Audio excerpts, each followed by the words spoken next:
Morning, hello, welcome to our latest webinar for employers.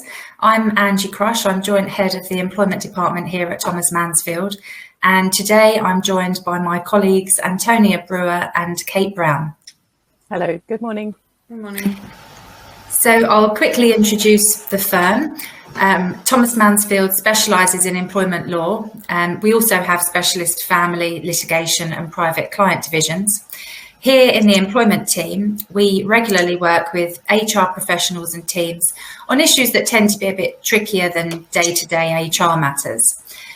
We also help business owners who perhaps don't have a separate HR function, and we provide all types of employment law support, including training on different areas of employment law, including grievances, and also we can assist with investigating grievances. We're always happy to come and meet your business to understand a bit more about how you work and let you know how we might be able to service your business needs in regards to employment law. So today we are discussing how to handle tricky, well, not all tricky, grievance investigations at work and the sort of tricky areas that commonly crop up. And as always, we like our webinars to be interactive. So if you do have any questions, please ask them. I imagine this is a topic ripe for questions. And you can do that just by popping your question in the chat box, which should appear to the right-hand side of your screen. We'll try and get them answered as we go through, or I'll slot some in at the end if we don't manage to do that. So I thought I'd start with a poll, just to check that our tech's working and everything. And our first poll today is going to be about your experience of grievances since the pandemic, because obviously the sort of working environment has shifted quite a bit.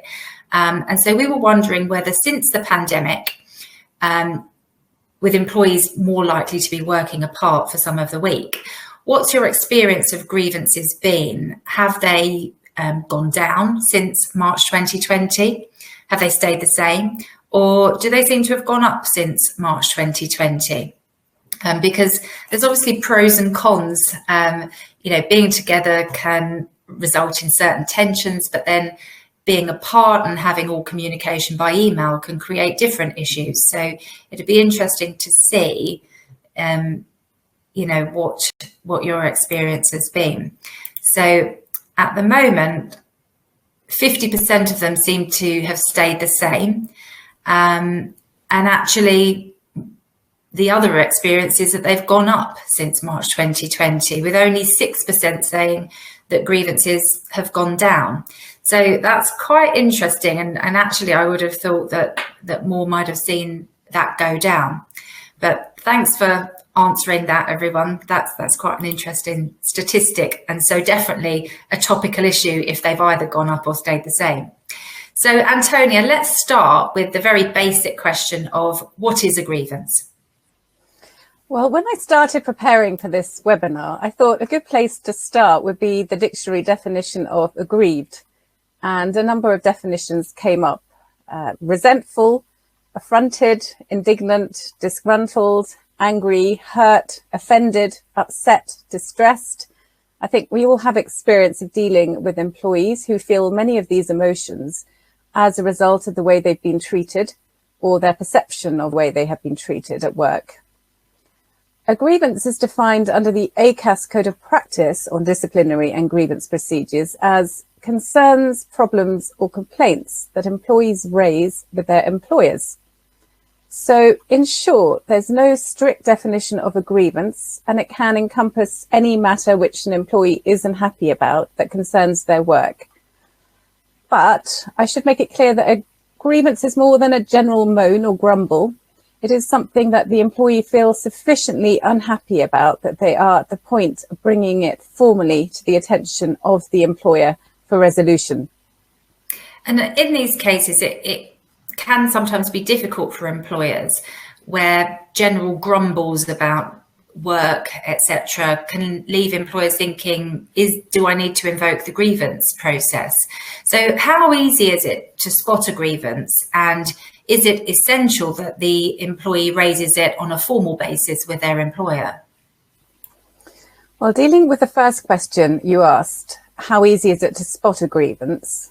If the employee has helpfully submitted a complaint following the company's grievance policy and put it in writing with grievance marks at the top, then it will be very easy to spot. But as we all know, it's not always that straightforward. Grievances can be found lurking in many disguises and come in many different formats. For example, you might find one in a written response to an appraisal, a written communication about the outcome of a disciplinary appeal in an email about work matters to a manager that goes on then to refer about other matters that are worrying them, in a resignation letter that could be setting out one or more reasons for their departure. And this is very common to see in such a letter, a number of complaints, which the employee says has led to their decision to leave. And indeed, this could be a precursor to a constructive dismissal claim. So you do need to be wary. All these examples that I have just gone through could amount to a grievance. So my advice would be, if in doubt, ask the employee, is this a grievance? If so, would you like it to be dealt with as part of our grievance policy? What's the harm? At least you know where you stand.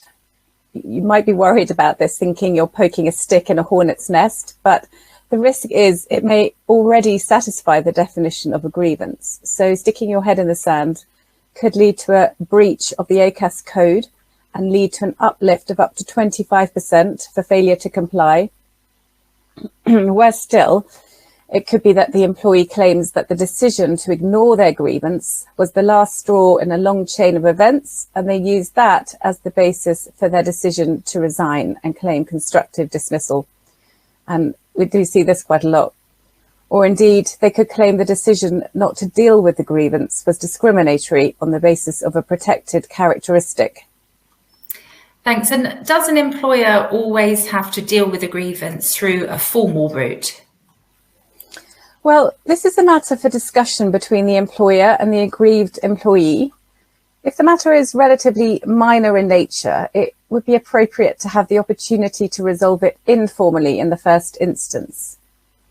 Grievance policy should usually offer the opportunity to have it dealt with informally in the first place.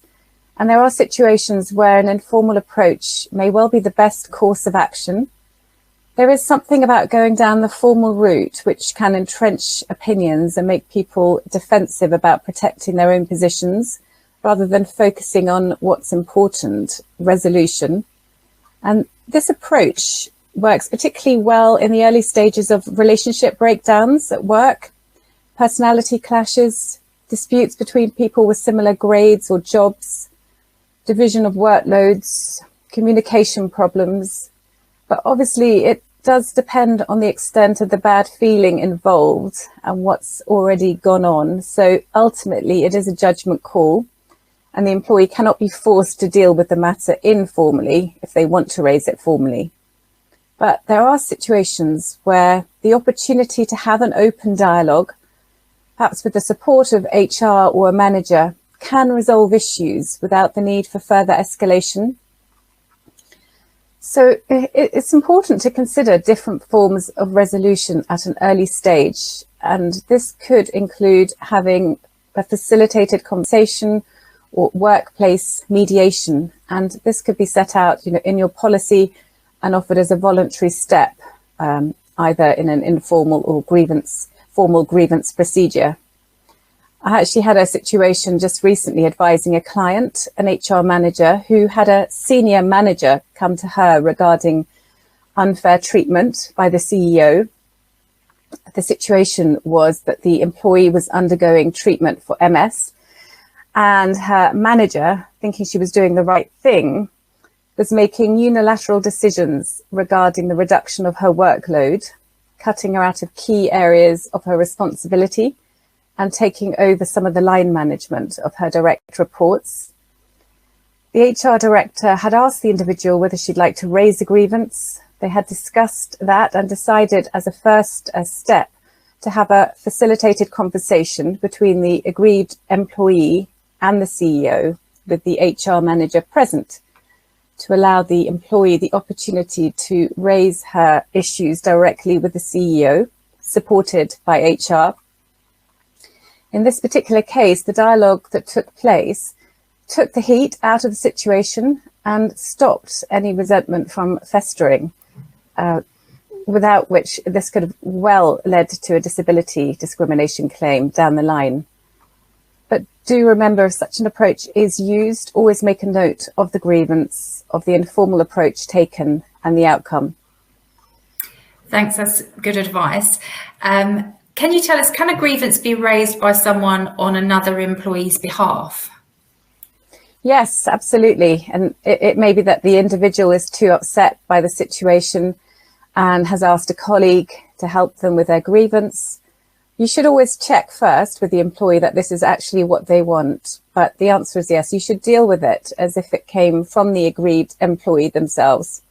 And the same applies to letters from lawyers or a grievance raised by a trade union representative. And it's worth pointing out that your duty to deal with the grievance doesn't necessarily mean it will be resolved to the employee's satisfaction, but what's important is that the process is dealt with fairly and reasonably. Yes, absolutely. Unfortunately, the outcome of a grievance is rarely to anyone's satisfaction. It's highly likely that every aspect of an employee's grievance will be upheld, but that's a very rare situation.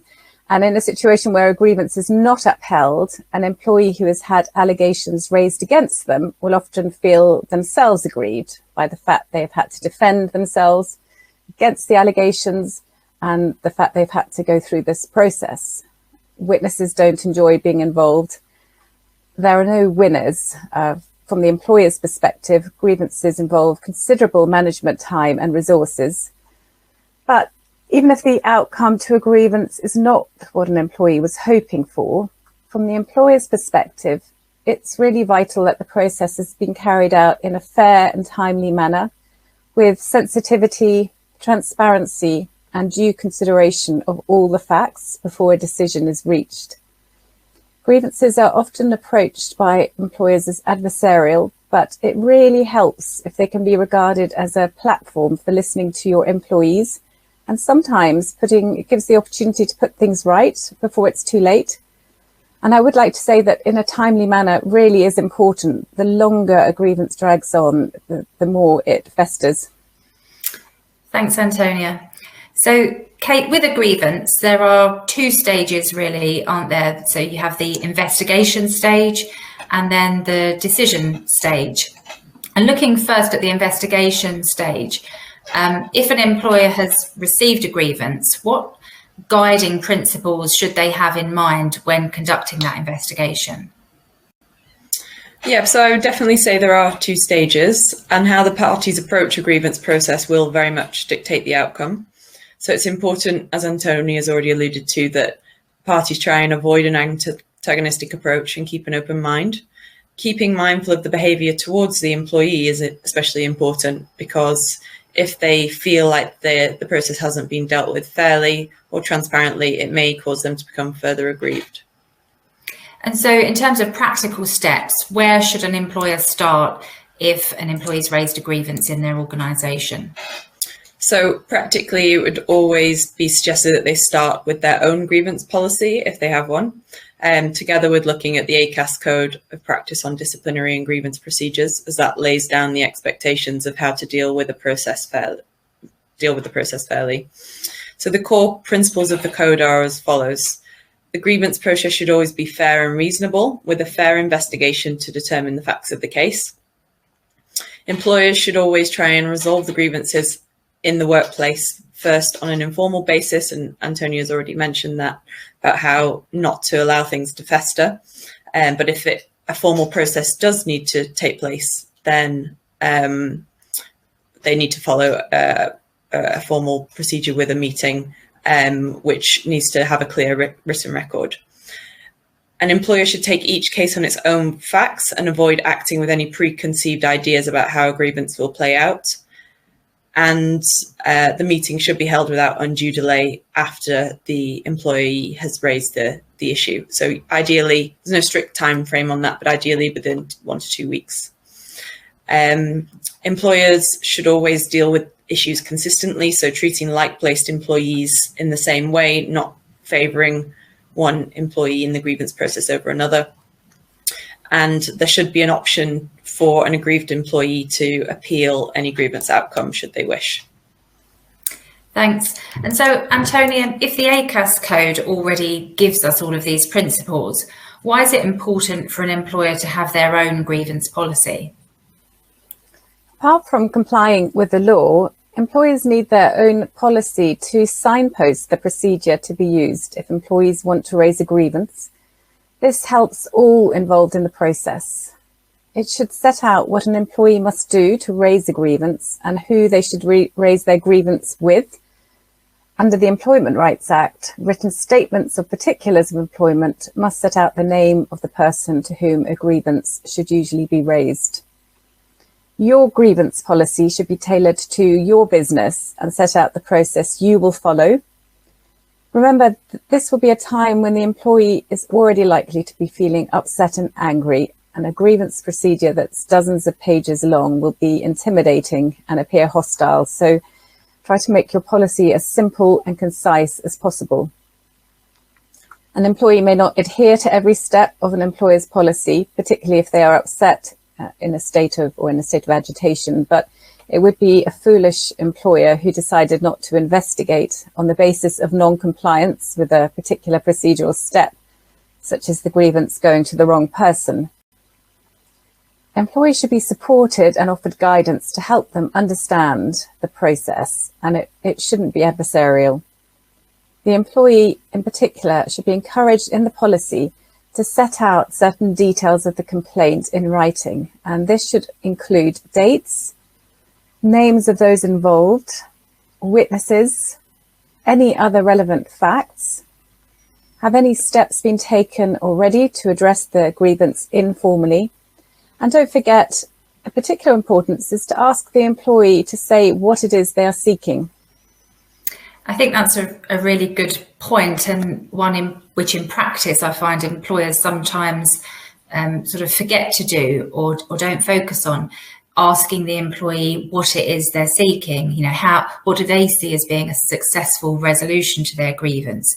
Do they simply want something acknowledged, you know, for example, that they've been given too much work to do, or do they want mediation with a colleague? Is it a monetary resolution they're looking for if they don't feel they were paid enough bonus or something like that, or had a good enough pay rise?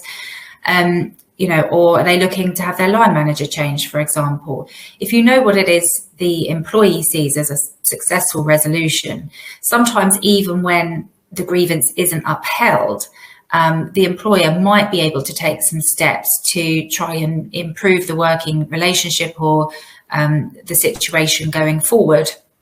So, you know, it's always worth taking the time to ask that. Now, Kate, can you go into a bit more detail about the stages of the investigation process? Yeah, so we would always say preparation is key to the investigation. First of all, the issues raised in the grievance need to be looked into and investigated to determine whether the grievance should be upheld. Once the investigation has happened, you can then be certain that you've fully understood the issues raised by the employee. So firstly, the employer needs to decide who will conduct their investigation and whether the same person will then eventually chair the grievance hearing and decide the outcome.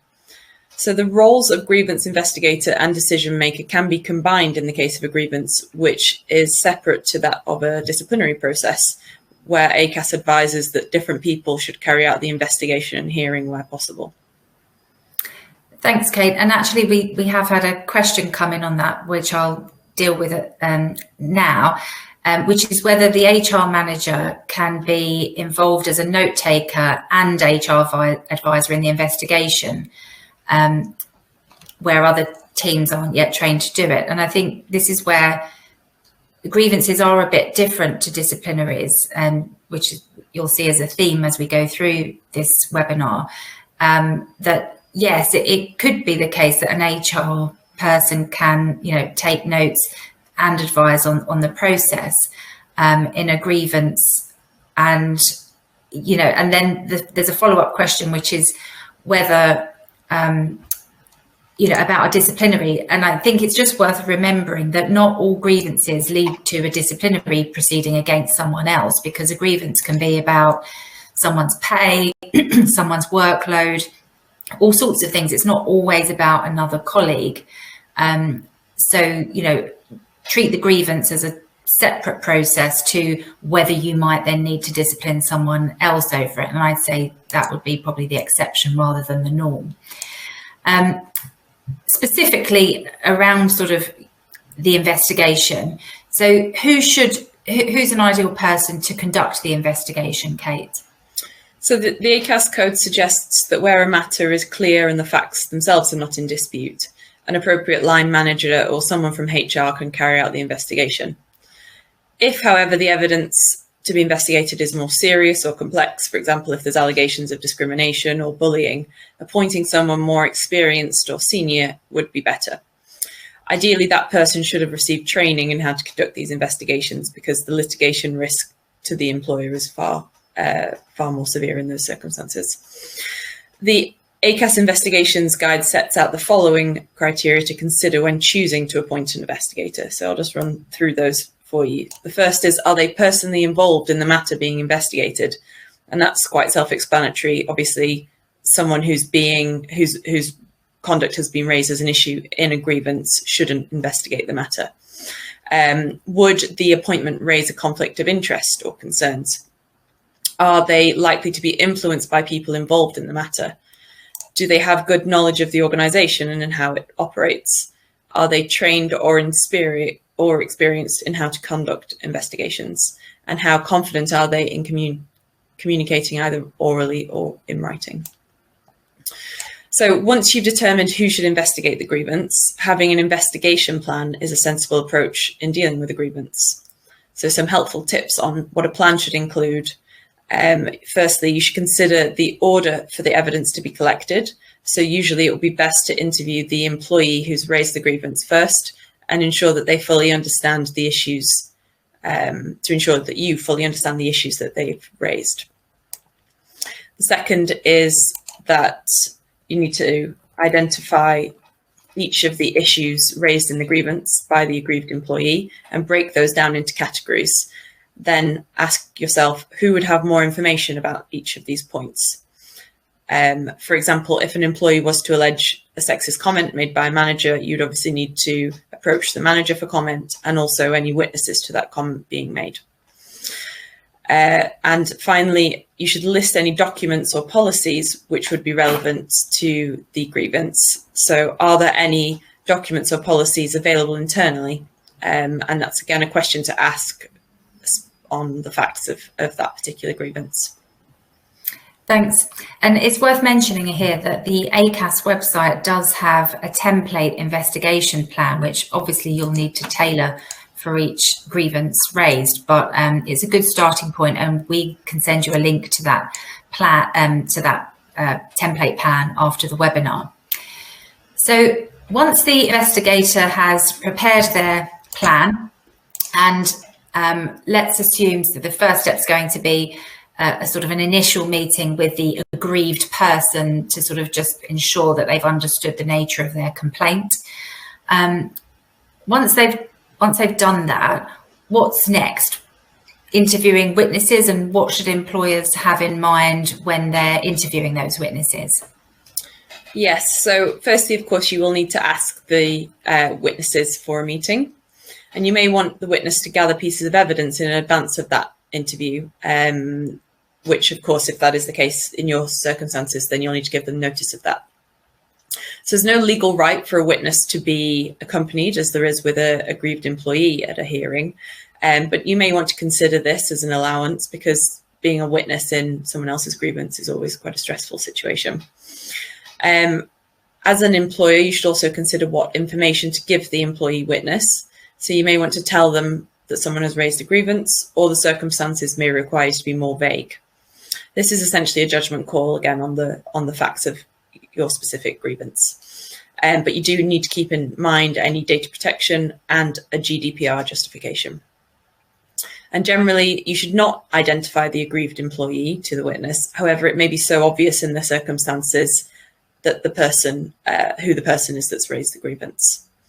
And you should also make sure you keep the aggrieved employee up to date on the process and let them know who you'll be interviewing, to try and keep the process as transparent as possible. It's also advisable to tell the witnesses at the outset of the meeting, or even earlier in an invite to the meeting, that the meeting will be strictly confidential and should not be discussed with anyone outside of the process. You should make it clear to them that that would be a breach of confidentiality and could be open to disciplinary action. And what about when a witness asks, says, I'm preparing a statement, but I want it to remain anonymous? What happens then? So that again depends on the circumstances of the grievance. It may be entirely obvious from a witness's statement or notes who's said what. Redacting a person's name in most cases is not going to be sufficient to justify anonymity. The ACAS code actually only suggests that in exceptional circumstances where a witness has a genuine fear of reprisal, should an investigator agree to keep the statement anonymized. And what about when a witness simply says, I don't want to be involved with this, I don't want to come to a meeting or give any evidence? What can the employer do then? So that's an interesting question, and one we see quite a lot in practice. An employee can't be forced to attend a grievance interview if they don't want to. The main question here for the employer is is the evidence that they would have given or you'd hope that they would give likely to be crucial to the grievance investigation. So you need to ascertain what the witness's reasons are for not wanting to attend the meeting, and are there any concerns that you can alleviate for them, such as making the evidence anonymous if that was an option. It would, again, be circumstance specific, but it may be the case that if it was an entirely reasonable request for the witness to attend the meeting, then a failure to follow management instruction could give rise to disciplinary action. However, we would suggest erring on the side of caution when pursuing disciplinary action against a witness, and look carefully at the reasons why the witness doesn't want to attend the meeting in the first place. So moving on now to the meeting itself, presuming you have all the witnesses there to attend the meeting, we would suggest that you use open questions where possible. So for example, why do you think Mr. Smith behaved in this way? Be flexible. You don't know what a witness is going to disclose, so you may need to go off script if you have pre-planned your questions. You should make thorough notes of the meeting. If possible, it can be helpful to have an independent note taker there, but it's not essential. Or you may want to consider recording the meeting, but remember you need both parties to consent to that first. And what if an employee does record the meeting without permission?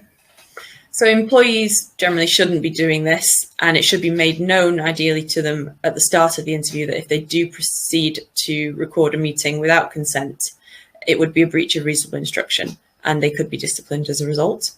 There was a recent case of Phoenix House against Stockman where an employee did covertly record a meeting with human resources about a proposed restructure. So the employer in that case didn't become aware of the recording until after the dismissal. The employee subsequently brought an unfair dismissal claim, and it went all the way to the Employment Appeal Tribunal, who said that the claimant was not using the recording to deceive her employer in any way. So it could not, on the facts, be considered gross misconduct. So the real takeaway from this is that the tribunal would always look at the purpose behind the recording. It's not prima facie going to be misconduct, which is why it's very important for an employer to expressly deal with covert recordings in their policies. Thanks. And I often find that employees who have raised a grievance, one of their complaints is that they're disappointed with the questions that have been asked of relevant witnesses, either with the employer asking very basic questions or not sort of probing a bit further when an answer seems a bit unsatisfactory, and just really getting to the crux of the matter. And this can compromise the fairness of an investigation if basic high-level questions are asked and just a complete acceptance of the answer without, for example, saying, well, that doesn't, stack up with what the other three witnesses have said, and just probing a bit further. So I'd really echo what you just said about being prepared to go off script, have a comprehensive list of questions prepared prior to your meeting, but don't stick to them rigidly at the expense of actually getting the full facts.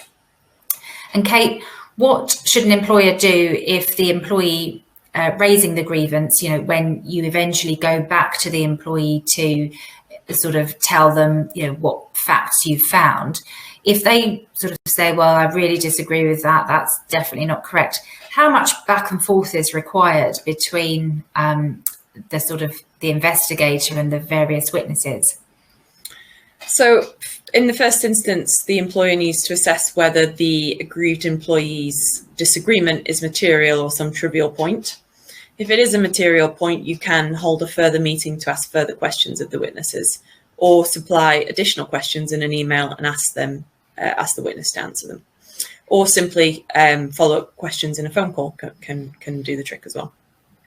Yeah, I think, it's easy to pick up the phone, and I would generally tell my clients that, look, however tempting it might be to not go back and check that final point with a witness, if a delay of, a day or two makes a difference between the process being, fair or satisfactory to the aggrieved employee's sort of belief, it will be worth it for, having that very small delay.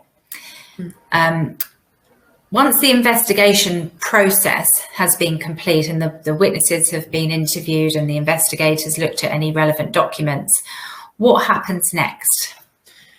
So once the investigator has considered that they've established the facts of the case surrounding the grievance, as far as reasonably possible, it may not be possible in the circumstances to glean every piece of information, they will usually then need to produce an investigation report which explains their findings. So a report, there's no formal structure for a report, but we would suggest it should include, firstly, an introduction.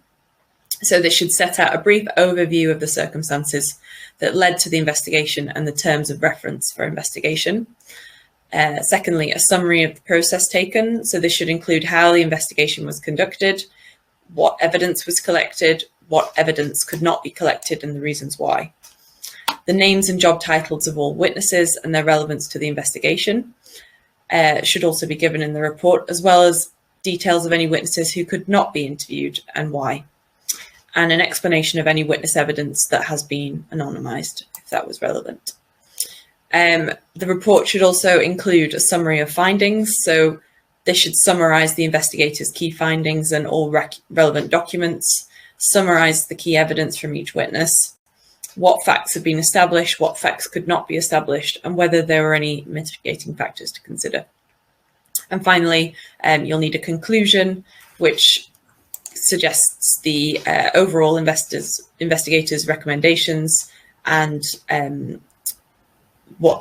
just a summary of what evidence has been relied on in order to find those recommendations. Thanks, Kate. So, having prepared that report and gathered everything together, the next step in the process would generally be, what we tend to call the grievance hearing, essentially just a further meeting with the aggrieved employee. And as we discussed earlier, this may be the same person who has actually carried out the investigation, different to disciplinaries, or it may be someone else. Now, are there any sort of specific requirements for this hearing itself? Yes, so the formal grievance meeting is where the employee has a legal right to take a colleague or trade union representative along with them. You can consider them having representation there at the investigation meetings too, but it's not strictly necessary. The meeting can be in person, or more commonly now post-COVID over online, over Teams or Zoom or Skype or whatever you're using. It can also be conducted over telephone if the employee doesn't have the relevant technology set up to deal with it over the internet.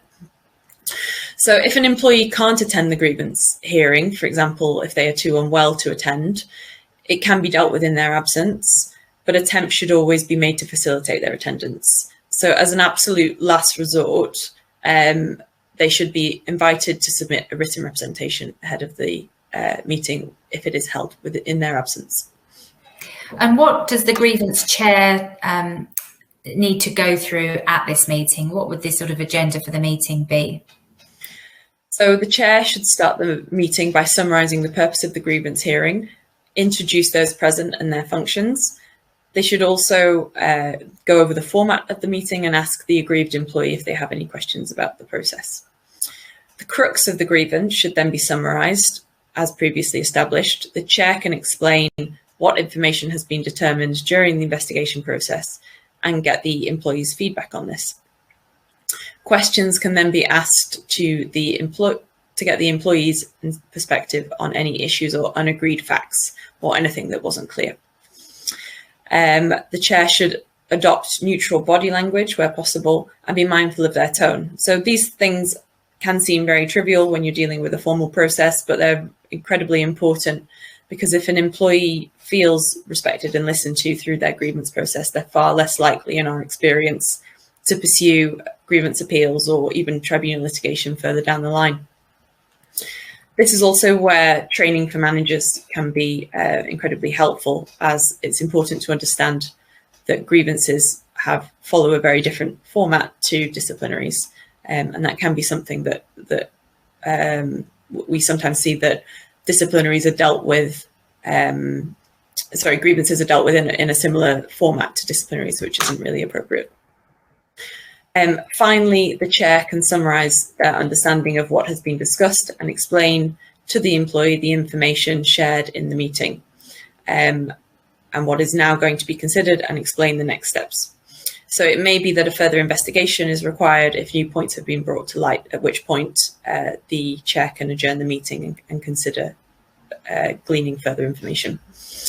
If not, the chair can go ahead and make their decision, or more commonly, they can adjourn to reflect whether or not the grievance should be upheld and give their decision on that after the adjournment. So that usually takes its form in writing, and they should inform the employee that they can appeal the outcome if they're not content with it. Thanks, Kate. And then, of course, as you said, they can appeal the decision. We won't do I won't ask questions and do a whole section about appeals, because essentially you'll either be going through the same steps or just reviewing whether there's some unfairness in the original process that means that decision can't be relied on. And I'll just slip in one of the questions that we've had here, which is whether there's a correct way to approach an employee who's had a grievance raised against them. And I think that, there's no one size fits all, and it will depend on the nature of the allegations against them. If the allegations are extremely serious, you might even need to consider suspending that employee pending an investigation. In others, where it's someone's management style or something that's being complained about, then I think, generally speaking, you would just need to approach them sensitively and say, look, we've had an issue, a complaint raised, it involves you, we're going to be investigating it. We will need to speak to you during the course of this process, and give them what information you can give them at that initial point in time. And then, just because you shouldn't come to any conclusions until you've sort of been through everything and sort of worked out, where the evidence lies. So I think there's no one size fits all for that answer. As I say, in some very serious allegations, you may need to actually suspend someone. But as always, it should be clear that that doesn't imply that, you're assuming guilt, but you're just sort of, protecting the status quo. Antonia, it can sometimes be difficult for a business to find an appropriate person to hear a grievance. So when would you recommend that a business brings in a third party to carry out either an investigation or the hearing of a grievance? Well, like so many of the issues we have discussed so far, it does depend on the situation, the size and resources of the employer, and the nature of the grievance as to when you would get an external person in to deal with the grievance. And it would certainly be the exception, not the norm. So if the business is very small and there are not enough people to deal with the various aspects of the grievance, then this will offer a way round it. And it can also be a sensible option if there simply isn't enough time or management resources to deal with the grievance. And also, it can be a very sensible option if the subject of the grievance is very senior within the organisation, which could put people in a difficult position if they have to take part in the investigation process or provide evidence. So this situation can lead to potential for conflict and misguided loyalties, particularly if people are concerned that their participation might affect their job security. So it can be appropriate in certain situations, particularly too if the nature of the grievance is such that additional confidentiality is needed, and this could be achieved by calling in a third party to carry out the investigation. For example, what if a very senior member of an organisation has been named in a grievance alleging sexual harassment? This would need to be dealt with a great deal of sensitivity for all those involved. Thanks, Antonia. The questions are coming through thick and fast now, so I'll just answer a couple of these. One of the questions was whether we'd advise sort of offering parties involved in a grievance process support services such as employee assistance. I think the reality is if you have such a service available, it's always worth offering that. You know, if you want to speak to anyone, here's the number for our employee assistance program. The reality is a lot of employers won't have such a program that they can offer to their employees. And there's no, I wouldn't say you need to then go out and find one specifically to support a grievance process in a business that doesn't already have that service available to them. And then we have another question, completely different subject, and I'm just trying to work out the facts. It's quite a long question, but I think it's around a situation where perhaps there's already been a dismissal of someone, and then they want to go ahead with a disciplinary, but they don't actually have any witnesses, but they do have some video footage that indicates there's been some misconduct, and what do they do about that? That's really more a question about disciplinaries than grievances. If you've got video footage, really at the end of the day, whether you're dealing with a grievance or a disciplinary, you're looking at whether more probably than not something happened, and you would be able to go ahead with it. But it does seem like that's a disciplinary question. So it was a private question that came through, but feel free to follow up afterwards on that.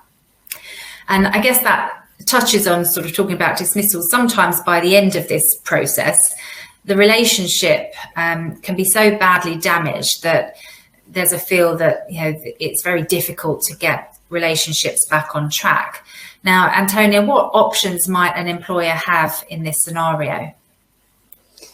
Well, unfortunately, there are situations when the working relationship is so damaged that it's difficult to see a way forward, or whatever the outcome of the grievance. And there are two options to consider here: a Section 111A protected discussion and a without prejudice conversation. So turning to Section 111A of the Employment Rights Act first, this allows an employer to have a protected off-the-record discussion with an employee who has raised a grievance. This means that they can engage in a full and frank discussion regarding the possible termination of their employment without the risk of the content of the discussion being used against them later. This is on the proviso that the conversation is not improper. And by that, I mean there's been no element of coercive behaviour on the part of the employer in terms of setting possibly an unrealistic deadline or a conversation along the lines of, if you don't sign this, you will be dismissed, in which case the employer risks the conversation losing its protected status and being used against them later as evidence in a grievance or a constructive dismissal claim. And so what is, this is a sort of tricky legal area, what is the difference between a protected conversation under Section 111A and a without prejudice conversation?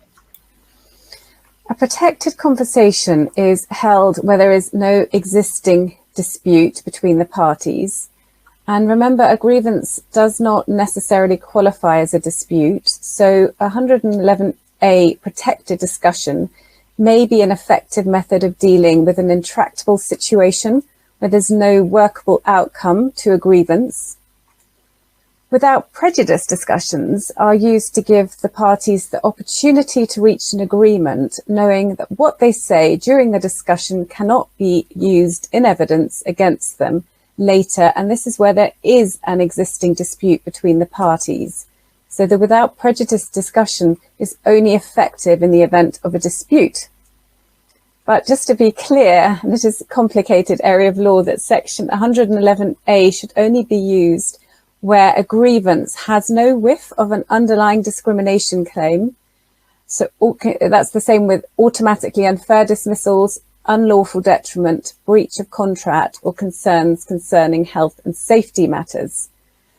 So if it were used to deal with a termination agreement when the grievance concerns any of these matters, then the off-the-record status would not apply, and there would be a significant risk that the content of that discussion could be later revealed. In this situation, where there is an underlying dispute in the shape of a grievance, then you'd be best advised to have the without prejudice conversation to afford you the protection to resolve matters without the risk of disclosure of the conversation, thereby potentially prejudicing the company's position. In this scenario, I would really advise you to take legal advice on how to get the requisite protection you need for the discussion to take place without risk to the company. Thanks, Antonia. And yes, although of course I'm going to say this, at that point in time, I think it's wise to take legal advice, because it is a complicated area to make sure you get the protection your business needs. And I'm just going to publish a poll to ask, what's your experience of grievances turning into exit discussions? Do you find that sort of the majority, most of them, end up with an exit discussion? Some of them end up with an exit discussion, or, maybe you haven't had any where, you end up with an exit discussion. Obviously, it depends what the grievance is about. And I think probably it's more often that where there's sort of relationship issues that they end up with an exit discussion. And it's sort of a whopping 100% where some of your grievances end up in an exit discussion, just change so that there's a sort of a small percentage that say, well, no, we haven't got to this position, which is probably a really good thing, and may suggest that your grievances are being resolved far more to the employee satisfaction than in other businesses. So I'll end it now. It's ended up about 84% yes, it ends up with exit discussions, and 15% no. So thank you for giving us that insight into your practical experiences. And Kate, this isn't such a common issue, but sort of moving on to the sort of trickier areas that the employers face, what do they do about the serial complainer, the employee who raises multiple or malicious grievances? So after an investigation has taken place, it is possible for an employer to determine that a grievance was not only completely unsubstantiated, but the employee had been acting maliciously or dishonestly in some way. It can also become apparent that this is the case during the investigation itself. So this can result in obviously wasting management's time, as well as causing distress to the people involved in the process, for example, innocent witnesses. This could amount to a genuine misconduct on behalf of the aggrieved employee. But it should be noted that this situation is quite uncommon. An employee raising a grievance usually believes, rightly or wrongly, that they are aggrieved at the point of raising a grievance. And acting in factual error does not mean that they've acted maliciously. However, if an employee does seek to repeatedly misuse a grievance process, this can be legitimately sanctioned. So I think this point is best illustrated by a case example. So I'm just going to speak briefly about a case called A Hope against British Medical Association. which was a decision that went all the way to the Employment Appeal Tribunal. So in this case, the claimant, Mr. Hope, was a senior policy advisor at the British Medical Association, and he was accused of being unprofessional and dismissive by a colleague he worked with. He brought a grievance asking the employer to confirm that they did not stand by this colleague's view of him. So the British Medical Association offered Mr. Hope a meeting with a colleague to discuss the issue, but Mr. Hope refused to meet with the colleague. Although the grievance was partly upheld on appeal, the British Medical Association expressed disappointment that Mr. Hope had declined to meet with the colleague and considered he had unreasonably wasted management time in dealing with the grievance. So following the grievance, Mr. Hope complained again that he was not being invited to meetings by senior management and that he believed that this was due to him having raised a grievance with the employer. He was asked to raise a formal grievance by the British Medical Association, but he declined to do so. Instead, he requested that he retain the right to do so at a later date, should he so wish. The British Medical Association told Mr. Hope that if he wished to raise a grievance against them, he should do so by a certain date. To this, Mr. Hope brought a further grievance, saying that this deadline was arbitrary, and he raised several other grievances after this, but continued to take an active part in the process. So eventually, the British Medical Association invited Mr. Hope to a disciplinary hearing due to him repeatedly bringing frivolous and vexatious grievances against the company. He was then dismissed for gross misconduct on the basis that he failed to follow reasonable management instruction and attend the grievance meeting. So here we have a very clear example that and this was upheld in the Employment Tribunal, that a dismissal can be fair if it is based on an aggrieved employee's conduct. Thanks, Kate. And a slightly different question. What about where an employee perhaps has had a grievance determined and then brings another grievance, but it seems to be on essentially the same facts? Well, if the facts are the same as those raised in the first grievance and they've already been investigated, then there's no onus on the employer to investigate them again. They're perfectly within their right to say no to an employee in that situation. However, if an employee raises new facts and issues, they should be investigated following the ACAS process. Thanks. Another thorny area that can arise in grievance processes.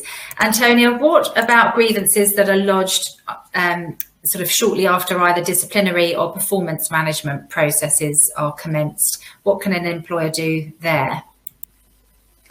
Well, the ACAS Code of Practice says that when an employee raises a grievance during a disciplinary process, the disciplinary process may be temporarily suspended in order to deal with the grievance. Where the grievance and disciplinary cases are related, it may be appropriate to deal with both issues together. So we do see this quite often, and rather cynically, we consider occasionally it's used as a tactic to stall or deflect from the processes at hand. However, at the risk of being too cynical, you do have to bear in mind it could also be genuine, and perhaps the opportunity had not arisen before for the employee to raise this grievance, or the employee had not felt confident enough to bring the matter up before now, but at this point with a job on the line, they feel they have no option. The way to look at it is, if you can separate the issues easily, then they should be dealt with separately. If, however, the grievance is based on the same issues which form the basis of the disciplinary, the same manager can deal with both without needing to put the disciplinary on hold. For example, if the grievance is because the employee disputes the allegations which make up the subject matter of the disciplinary, or if the employee is raising a grievance because they are subject to disciplinary proceedings, these can be dealt with as part of the same process. If the concern raised is to do with the impartiality of the manager conducting the disciplinary, and again, this is fairly common, there is an option to put the disciplinary on hold to investigate, but a much better practical solution, so as not to delay matters, would be to find a new person to manage the disciplinary if possible. In the 2010 case of Samuel Smith Old Brewery against Marshall and Marshall, the employer told its pub managers to reduce staff hours, which they refused to do, and were disciplined as a result. they brought a grievance about the issues, but the disciplinary proceedings continued. They were dismissed for refusing to obey a reasonable management instruction. The Employment Appeal Tribunal found that this was a fair dismissal, and there was no rule that disciplinary proceedings have to be stopped if a grievance is raised. Thanks, Antonia. And then the other situation we often come across is where an employee either goes off sick during a grievance process, their own grievance process, or they submit a grievance at the same time as going off sick. Any advice for employers there? Yes, we come across this a lot. And often it is the stress of the situation dealing with the grievance, which is making the employee feel unwell. So probably the first question you should be asking is it the grievance or the underlying situation, which is the subject matter of the grievance, that's causing the employee to feel unwell? If this is the case, it's unlikely to help the situation to leave the matter unresolved. The best approach would be to attempt to resolve the grievance whilst the employee is off sick. And of course, this would have to be dealt with sensitively, as the employee may well not concur that this is in their best interest. You can offer alternative means of meeting, for example, by phone or taking submissions in writing. If this approach doesn't work, ideally you get a medical report from an employee's GP confirming that the aggrieved employee is well enough to attend a grievance hearing, but the likelihood of getting this is very low. You might have more chance getting it from occupational health if you've made a referral, but more likely than not, this will not be forthcoming. If you were lucky enough to get this, then you would need to make sure you spoke to the employee in advance of the hearing to see if there's anything that you could do which could help. This might be looking at location, a choice of companion, or any reasonable adjustment that might need to be considered to reduce the stress. So assuming the employee is not well enough, keep in regular contact with them, ask them to let you know when they might feel ready to speak with you, but do make it clear you are going to be progressing the grievance in their absence, as you believe it is in their best interest to do so. And indeed, there is medical evidence in support of this position, as it is seldom in anyone's best interest health-wise to have an unresolved grievance hanging over them for months. If, after a lengthy period of time, the aggrieved employee is still not back at work, the employee has been asked for their input and the investigation is complete, it may be appropriate to contact the employee at that point with the outcome, an explanation of the findings, and offer them the opportunity to meet to discuss when they feel well enough. Thanks. And it's worth mentioning that sometimes the terminology used around grievances can help here. Although the sort of ACAS guide calls the final meeting a hearing, for example, that does sound quite daunting. And if you have a look at your policies, you might want to sort of soften some of the language, call, the initial meeting a fact-finding discussion, and then the hearing, just call it a meeting, just so that it doesn't seem as daunting to the employee. I'm just going to ask one more question, and it's an important one, so stay with us. Any other tricky issues you've seen recently, sort of particularly post-COVID? There is one that crops up and has become more problematic post-COVID as a result of many grievance meetings being heard remotely, and that is the risk of breaching GDPR. So when meetings are taking place remotely online, it's often the case that other members of a person's household, such as family or flatmates, may be in the vicinity when investigation meetings are taking place. And this means that confidential information is at risk of being heard by those who should not be hearing it. Practically, it is difficult to ensure this never happens, but at the very least, you should make it clear in advance of the meeting that confidentiality is very important, and ask those attending to confirm at the very start that there are no others present other than those identified, and no one else can hear what is being said. If this turns out to be untrue, that could be a matter for disciplinary. Thanks, Antonia. That's really important, because some of these sort of things being discussed are quite sensitive, and no one else should be listening in to those conversations. So thank you, Kate and Antonia, for your insight today. It's been really useful. Hopefully it's been useful to everyone watching as a refresher on dealing with grievances. As I said earlier, Thomas Mansfield can help your business through grievances if you need that.